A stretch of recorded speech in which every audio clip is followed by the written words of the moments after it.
बिस्मिल्लाहिर्रहमानिर्रहीम अस्सलाम वालेकुम। मैं हूं करामत मुगल और मेरे साथ हैं ईसा नकवी।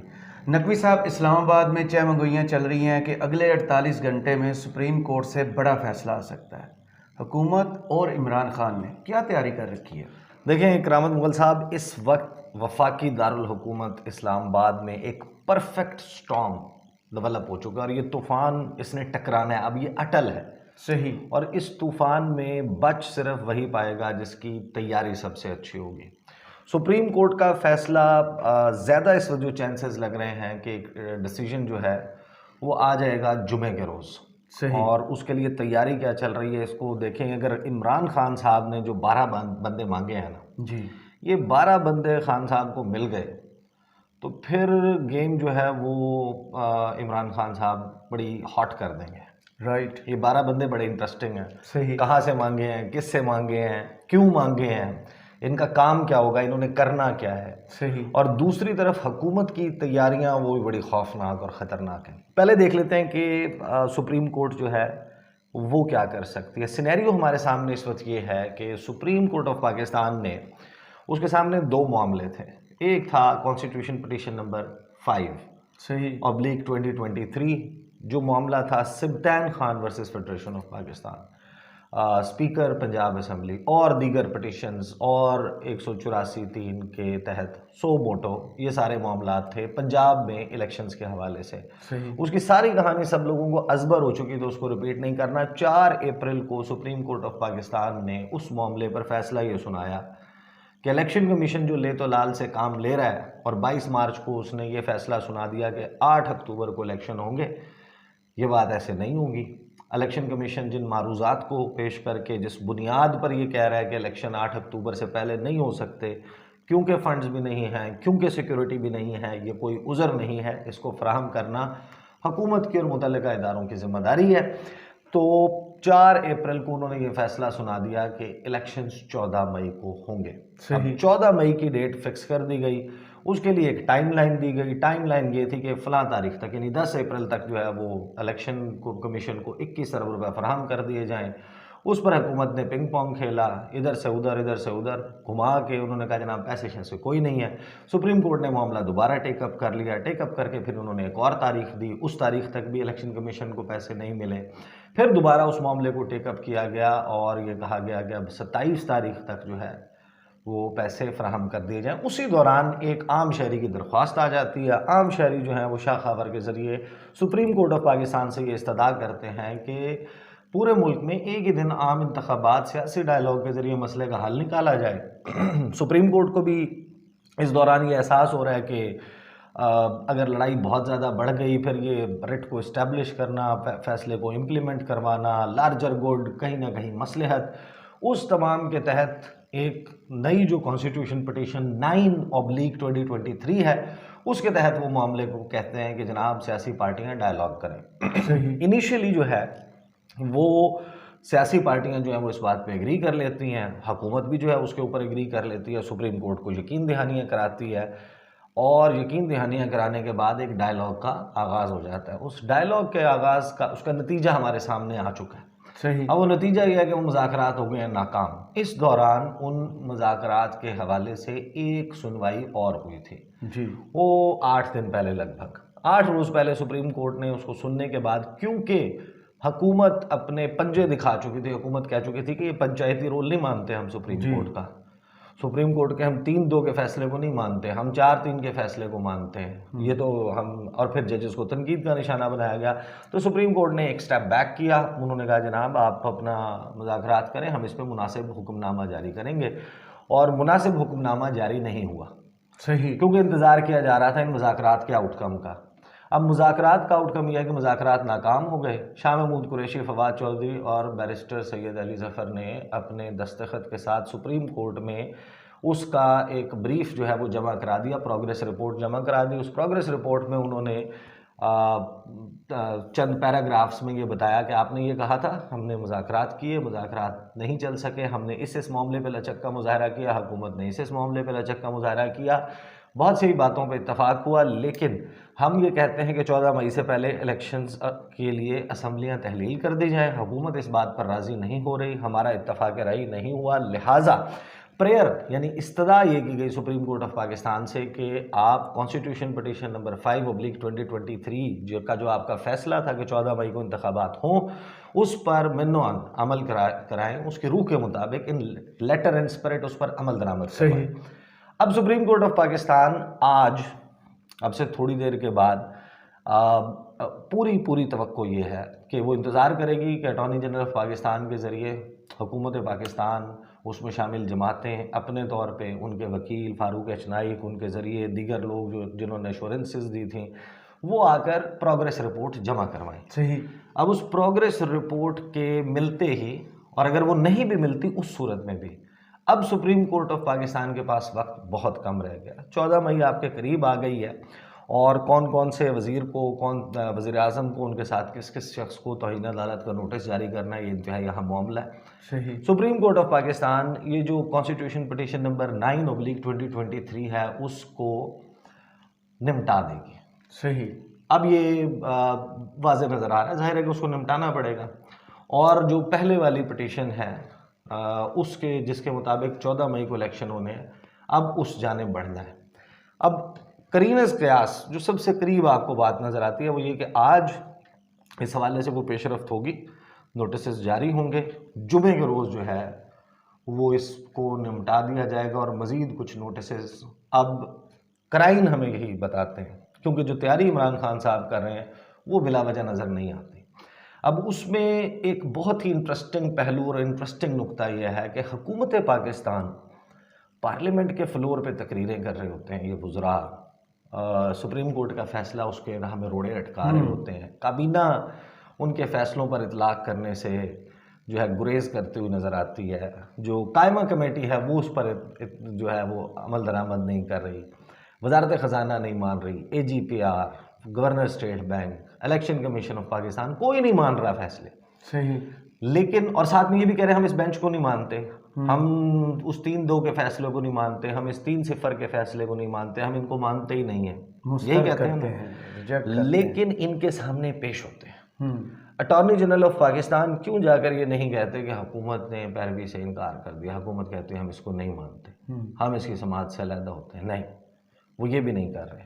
तो एक परफेक्ट स्टॉर्म इस तरह बन रहा है। पहले मैं आपको बताता हूँ खान साहब की क्या तैयारी है। राइट। खान साहब की आज पेशी, और पेशी से पहले उनकी पार्टी की तरफ से मैसेजेस, अब यानी गुज़श्ता चंद घंटों में जो मैसेजेस किए गए हैं पार्टी वर्कर्स को, सबको कहा गया है कि आप पहुँचें इस्लामाबाद टोल प्लाज़ा और पूरा रास्ता जहाँ से खान साहब ने गुजरना है अदालत में पेशी के लिए, वहाँ पर आप लोग इस्तकबाल करेंगे।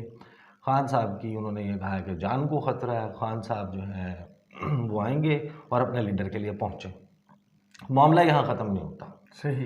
खान साहब ने जुमे के दिन क्वाइटली, हफ्ते वाले दिन अनाउंस करके, जुमे वाले दिन के लिए भी जो तहरीक इंसाफ के ज़राए वो ये बताते हैं कि ये कहा है कि पूरे पाकिस्तान में वार्ड लेवल पर, अच्छा, यूनियन काउंसिल की बात नहीं कर रहा मैं, म्यूनसिपल कॉरपोरेशन की बात नहीं कर रहा मैं, तहसील की बात नहीं कर रहा मैं, ज़िले की बात नहीं कर रहा, उन्होंने ये कहा है वार्ड के लेवल पर 20 बंदे निकलते हैं, 25 बंदे निकलते हैं, 2 बंदे निकलते हैं, किस तरीके से एहतजाज रिकॉर्ड कराते हैं, लेकिन अब आप निकलना शुरू हो जाएं, ज़मीन गर्म करना शुरू कर दें, हालात जो हैं वो अब क्योस की तरफ लगता है कि जाएंगे।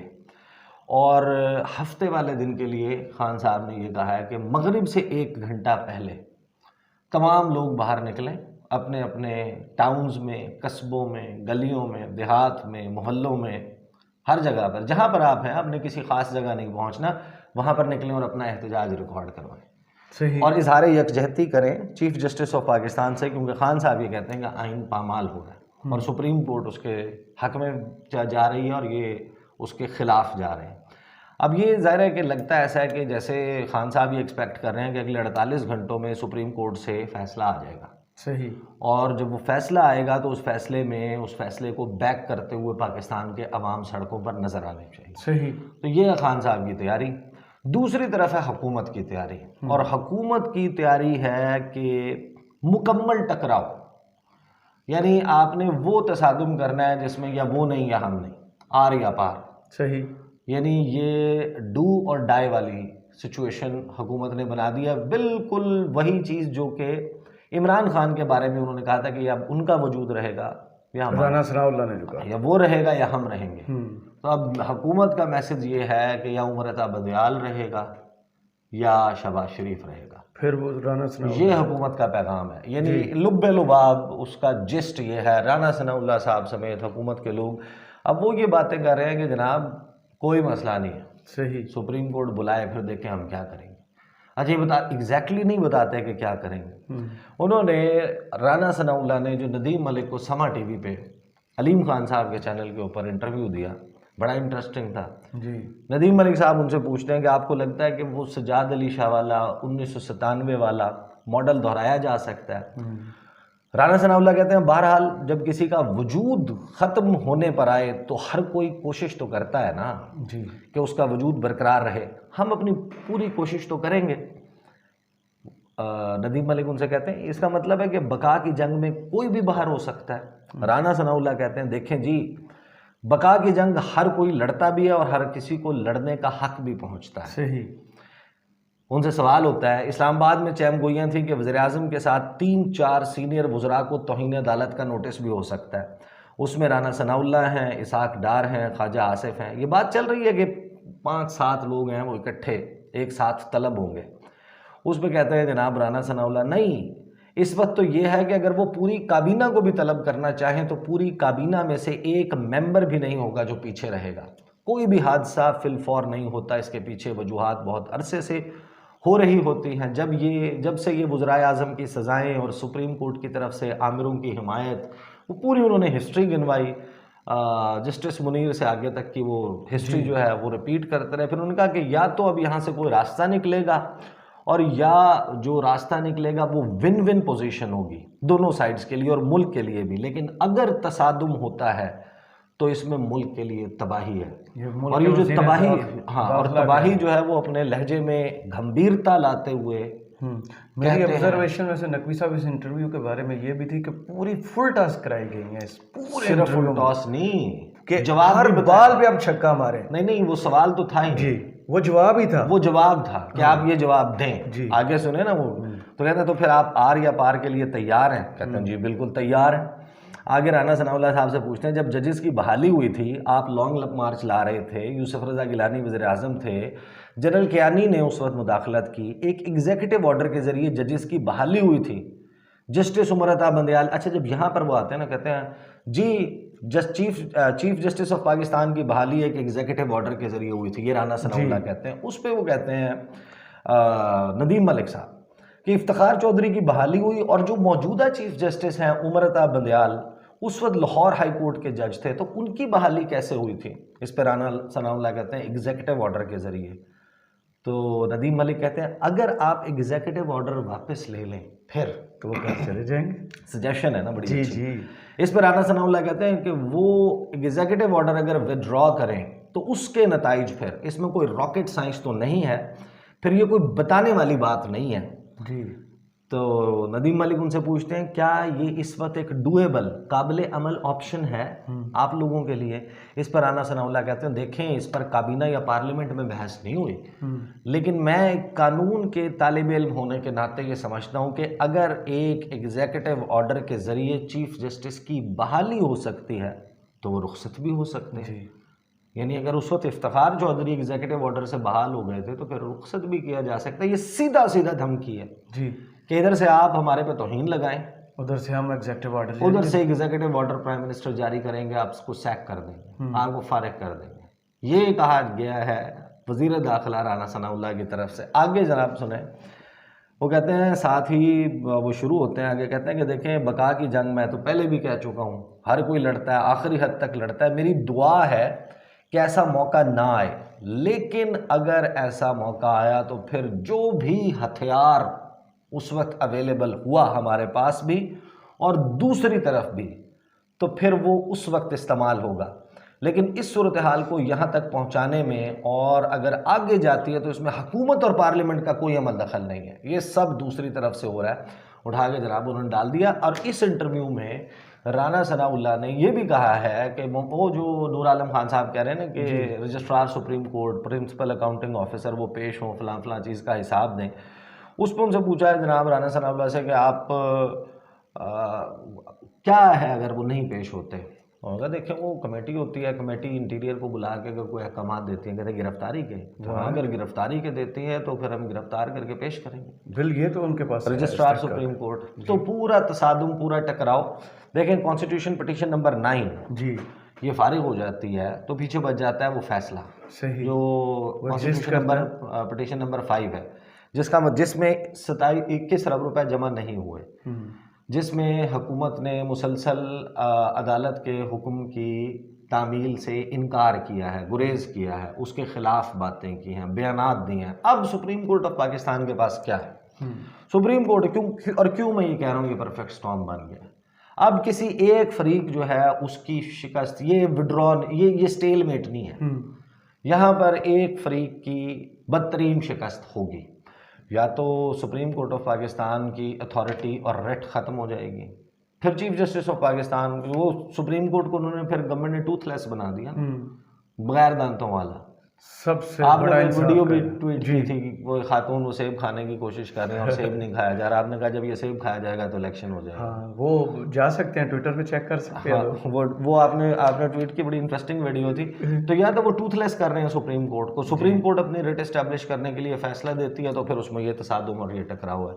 दरमियान में खान साहब जनाब, उनका स्ट्रेटजी ये है, जो तीसरी और इंतहाई यहाँ 12 बंदों वाला मामला है, वो 12 बंदे ये हैं, और मैं आगाज़ में इसको मेंशन करना भूल गया जब मैं खान साहब की स्ट्रेटजी कह रहा था। वो तीसरी स्ट्रेटजी ये है कि खान साहब ने ये कहा है कि 12 बंदे जी, कुल 12 बंदे हर वार्ड से उनके नाम चाहिए।